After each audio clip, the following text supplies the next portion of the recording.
Para mulheres, bom dia! Estamos aqui mais uma sexta-feira reunidas para falarmos sobre um tema muito especial que vai nos ajudar nesse crescimento da nossa vida intelectual. E hoje eu vou trazer para vocês um tema que é fundamental. Aqui a gente costuma trabalhar, falo que a minha missão é trazer formação intelectual para as mulheres do zero. Essa formação ela vem do zero porque eu quero montar com vocês um alicerce, assim como uma casa tem um alicerce, tem suas colunas, a gente vai montar a vida intelectual da mulher do zero. E hoje a gente vai falar de um assunto que é fundamental. Ele faz parte ali do alicerce da vida intelectual da mulher, que é a vida de oração. Então, a gente vai falar sobre a importância da oração na vida intelectual da mulher, ok? Vamos lá, vamos começar? Bom, a gente sabe que a oração, ela é o núcleo da vida de qualquer cristão, do homem ou da mulher. A oração ela é um núcleo, ela é central, ela é indispensável para a vida do homem e da mulher cristã. E é com a oração que a gente consegue promover a Cristo. É com a oração que a gente consegue o sustento para a gente poder exaltar a Cristo. E aí, como é que o intelectual, ele na sua vida, no seu cotidiano, ele exalta a Cristo? Ele exalta a Cristo com seus estudos, com a sua palavra, né? Com os seus escritos. Ele vai estar exaltando a Cristo, porque o intelectual ele busca a verdade. Agora, antes de nós chegarmos à palavra em si, né, do intelectual chegar à palavra em si, ele precisa passar pela oração. Porque a oração é ela que vai constituir essa nossa união com Deus. É ela que vai levar você a essa união com Deus, como Santa Teresa d'Ávila nos ensinou muito bem em todos os seus escritos, ela como doutora da igreja, uma grande intelectual cristã, ela vai falar em todos os seus livros e seus escritos, né? O livro da vida, o caminho de perfeição, o castelo interior e outros mais, até nos poemas que ela escrevia, ela vai falar que a oração, ela é o caminho, né? No castelo interior ela faz a comparação, né, da oração como a chave para entrar no castelo, e o castelo seria nós mesmos, né? Seríamos o castelo. Então, a chave para entrar no castelo, onde mora Deus, no centro de tudo está Deus, ou seja, no nosso centro, né, está Deus, é a oração. A oração é ela que vai nos unir a Deus. Não existe para o cristão uma apologética, ou seja, uma defesa da fé sem a vida de oração. Não existe. Porque a oração é ela que vai nos ajudar a fazer a intelecção, a meditação, a contemplação. A vida de oração, ela está paralela, mais do que paralela, ela está unida à nossa vida intelectual. Porque assim como na vida de oração, nós precisamos aprender a percorrer o caminho da meditação, né, da leitura, da tornar algo inteligível, ou seja, que você possa entender aquilo, que você possa meditar sobre aquilo e, com a ajuda da graça, contemplar aquilo que você leu. Assim como na vida de oração, é o mesmo caminho que nós percorremos na vida intelectual. Então, sem digamos assim, né, na igreja, sem a vida de oração, sem a santidade, não existiriam os grandes doutores da igreja, né? Porque todo grande doutor, ele é, antes de tudo, santo, né? Santo Agostinho, Santa Teresa d'Ávila, Santo Tomás de Aquino. Então, sem este caminho da oração, não existe o caminho da vida intelectual. E para aí a gente vai ficar pensando, né? Parar para refletir. Por que para nós mulheres, especificamente, é tão fundamental a vida de oração? E a gente vai recorrer, assim, aos escritos de Santa Edith Stein, nesse livro aqui que eu venho citando para vocês, né? Vamos recorrer a Santa Edith Stein para a gente entender por que a vida de oração ela é fundamental para a vida intelectual da mulher em específico. Então, lá na página 121, Santa Edith Stein ela estava refletindo, aqui nessa parte do livro, sobre a formação da mulher. Como deveriam ser as instituições de formação da mulher? As escolas, né, para mulheres. Porque ela está falando ali no início do século XX, já é uma realidade as escolas, né, numa Europa onde ela, enquanto mulher, já era doutora em filosofia, então já era real essa ideia da mulher ir à escola, e ela estava refletindo sobre uma formação para a mulher, porque ela enxergava que a mulher, ela enxerga, né, e trouxe para a gente que a mulher ela tinha uma constituição específica, uma vocação, ela tinha uma natureza específica, então ela precisaria também de uma formação específica. Enquanto ela refletia sobre essa questão da formação da mulher, ela refletiu sobre o tempo em que ela vivia. Então ela vai falar assim, ó, o nosso tempo, na página 121, o nosso tempo as conclama, ou seja, chama as mulheres a colaborar como esposas e mães com o saneamento moral do povo. Ou seja, como a gente vem sempre falando aqui, né? A vida a vida intelectual, ela nos chama a transformar o espírito moral de uma sociedade.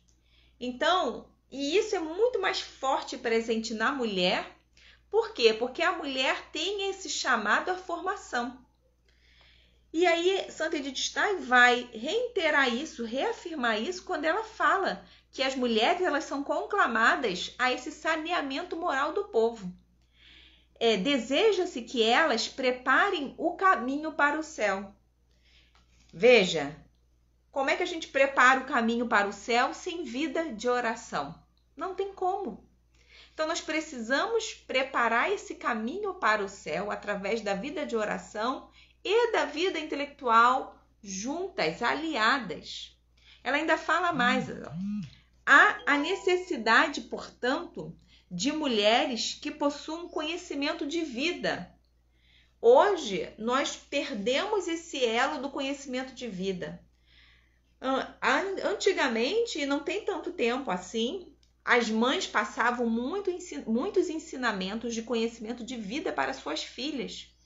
E esse conhecimento de vida foi adquirido ao longo de muitos anos de observação da natureza, né? Como é que a mulher sabia, por exemplo, que ela precisava colocar alguma coisa quentinha na barriga no momento das cólicas menstruais? A mãe ensinou para ela. E não necessariamente a mãe leu num livro. Isso foi passado de geração em geração.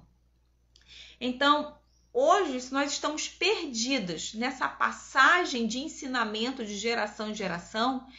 Por isso, eu quero assim, chamar hoje a vocês, formar um exército de mulheres voltados para essa formação intelectual que possa renovar a nossa geração. Tomar para si esse compromisso que Santa Edith Stein fala aqui, que eu li para vocês, esse compromisso de um saneamento moral do povo. Né, de mulheres conclamadas a esse conhecimento de vida que possa passar para outras gerações. A santa continua aqui nos seus escritos, né? Há necessidade, portanto, de mulheres prudentes, com competência prática. A gente, hoje em dia, nós estamos nos enfraquecendo. Nós achamos que nós não damos conta da nossa rotina. Entenda uma coisa, mulher. Toda mulher tem a força necessária para dar conta da sua história. Toda mulher, por natureza, tem a força necessária, sim. Porque quem dá essa força é Deus. Santa Teresa d'Ávila fala, né? Nós não fazemos nada de bom. Tudo de bom que nós fazemos vem de Deus. Então, Deus nos dá essa força necessária. E aí, a Santa Edith Stein, ela continua falando, nós precisamos de mulheres com solidez moral. Onde nós vamos encontrar essa solidez moral? Não é assistindo TV, não é assistindo vídeo de TikTok, não é assistindo programa de fofoca. Essa solidez moral, ela começa com a vida de oração, que vai te sustentar. Se hoje você se acha perdida para enfrentar algum problema no matrimônio, algum problema, dificuldades na sua vida, no dia a dia, no cotidiano, pode ser que a sua vida de oração esteja enfraquecida. A gente precisa dessa solidez na vida de oração. E aí, para fechar aqui o que a santa falou, né? Ela pede, precisamos de mulheres com uma vida fundada de modo inabalável em Deus. Então, como é que nós fundamos a nossa vida inabalável em Deus? Através da oração. Não tem outro caminho. E por isso, a vida de oração, ela está diretamente relacionada à nossa vida intelectual. Todo cristão, né, e aqui o homem ou a mulher, ele é chamado a evangelizar. Não é um pedido, não é vou te dar essa opção sim ou não. É realmente um envio de Cristo. Ele fala, ide ao mundo e anunciai o evangelho. Percebe o verbo imperativo? Ide. Ide anunciar o evangelho. Nós somos chamadas, mulheres, a anunciar esse evangelho. Mas, como eu bem disse aqui no início dessa live, nós não temos a palavra bem formada, né? Porque o intelectual, ele exalta a Deus com a sua palavra, com seus escritos. Nós não temos a palavra bem formada se no alicerce dessa palavra não estiver a vida de oração. E vida de oração, ela está presente 24 horas conosco. Porque uns vão ser chamados a evangelizar e evangelizar através, por exemplo, da pobreza. Né? Quantos freiras que trabalham em fraternidades, né? Que doam tudo o que têm e na pobreza vão auxiliar o irmão. Né, vão ali anunciar o evangelho com a sua vida na pobreza. Mas outras, né, isso se você é religiosa, você pode também ir ali anunciar na clausura. Santa Teresa d'Ávila era uma monja, né, que vivia enclausurada. Então ela vai ali ter sua vida de oração na clausura.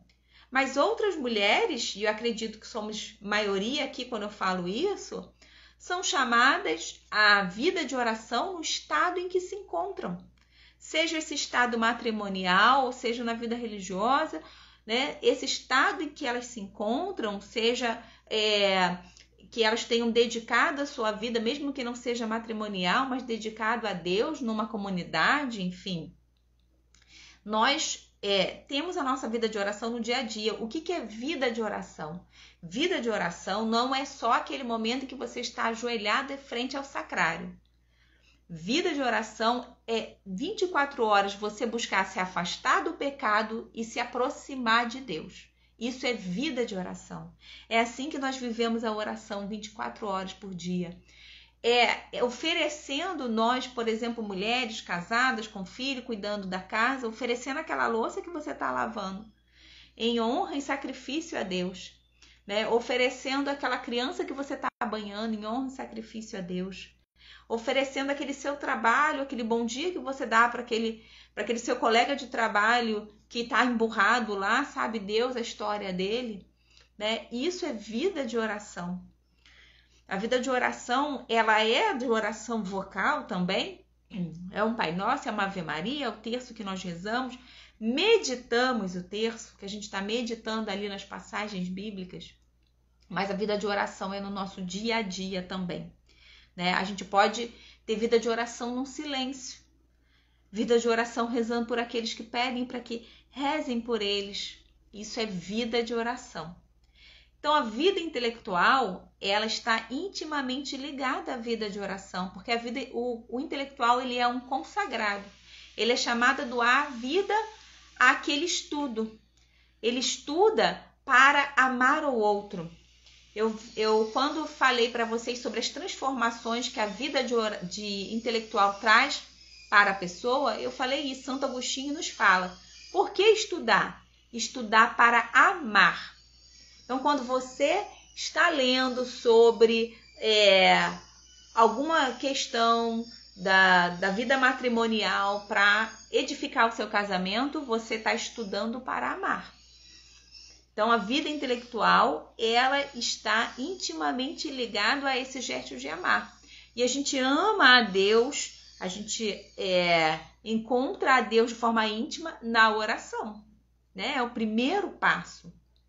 A mulher, ela não chega à sua... Só um minutinho. A mulher, ela não chega a ser cristã plenamente se ela não tiver vida de oração.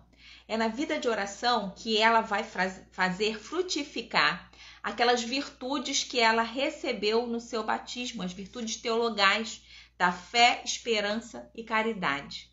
E caridade, no nosso caso, eu digo nosso caso, porque se você está aqui, você tem esse chamado, essa vocação intelectual.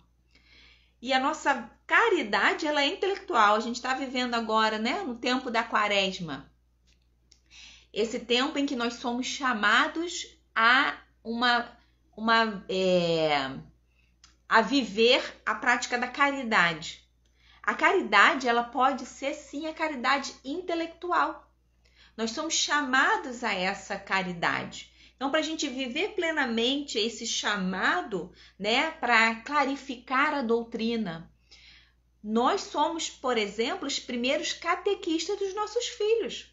A gente não pode deixar tudo a cargo da catequese da igreja.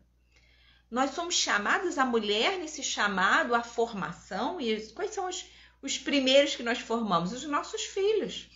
Nós somos chamados, sim, a catequizar, a levar a doutrina da igreja, a levar as orações, a ensinar as orações para os nossos filhos, a ensinar sobre o evangelho, porque a mulher sem essa vida de oração é uma mulher que está desarmada.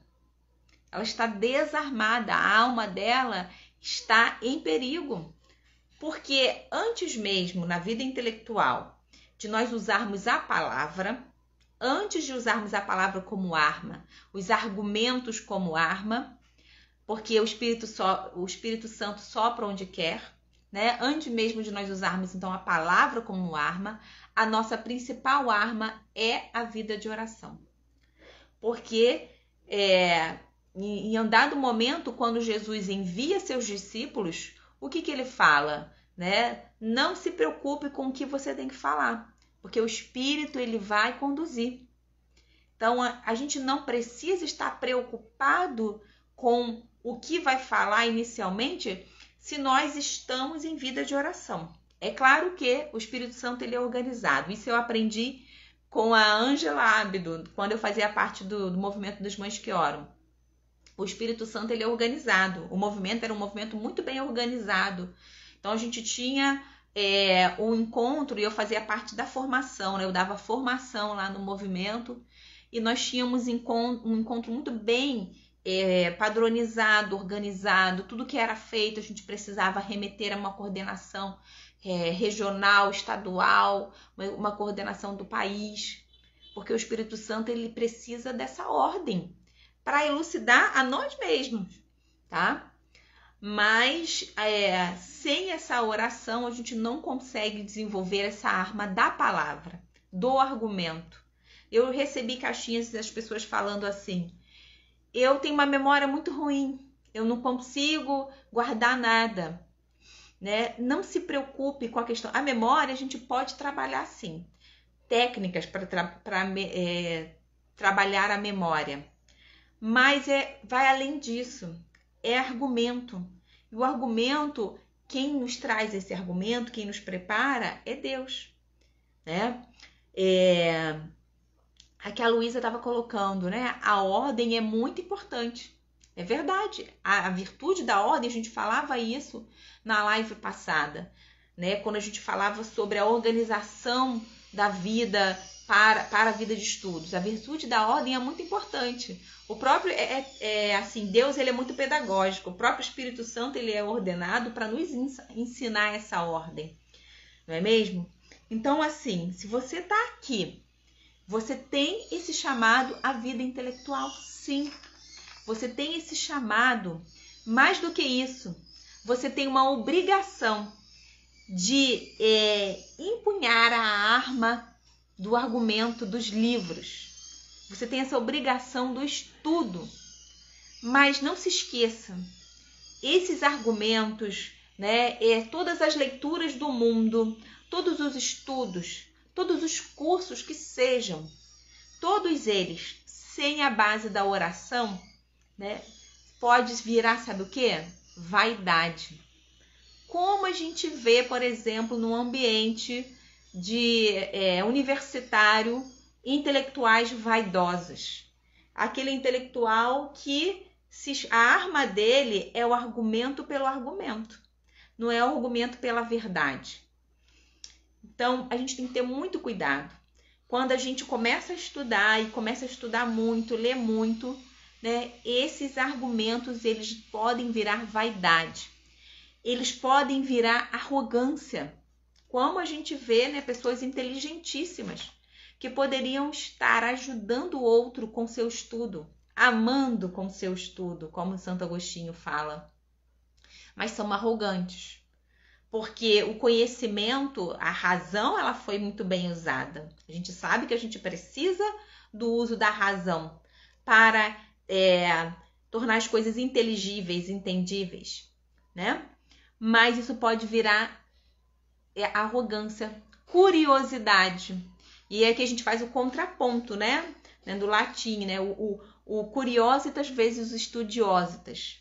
O curioso é aquele que ele vem buscar muita informação. É muita informação, é muito livro que leu e articula e muitas vezes muito bem, né? O inimigo, ele articula muito bem as ideias, né? Então, o curiositas, ele está sempre muito curioso, buscando um monte de informação, um monte de livros para ler, mas são informações sem um conhecimento profundo, sem foco. Não existe foco na verdade. Então, a gente não pode ser o curioso da vida intelectual, o curiositas apenas da vida intelectual. A gente tem que ir muito além. O verdadeiro intelectual, ele transcende. Ele é o estudioso, né? O estudiositas. O estudioso, sim, ali se forma o intelecto. Por que ele forma o intelecto ali?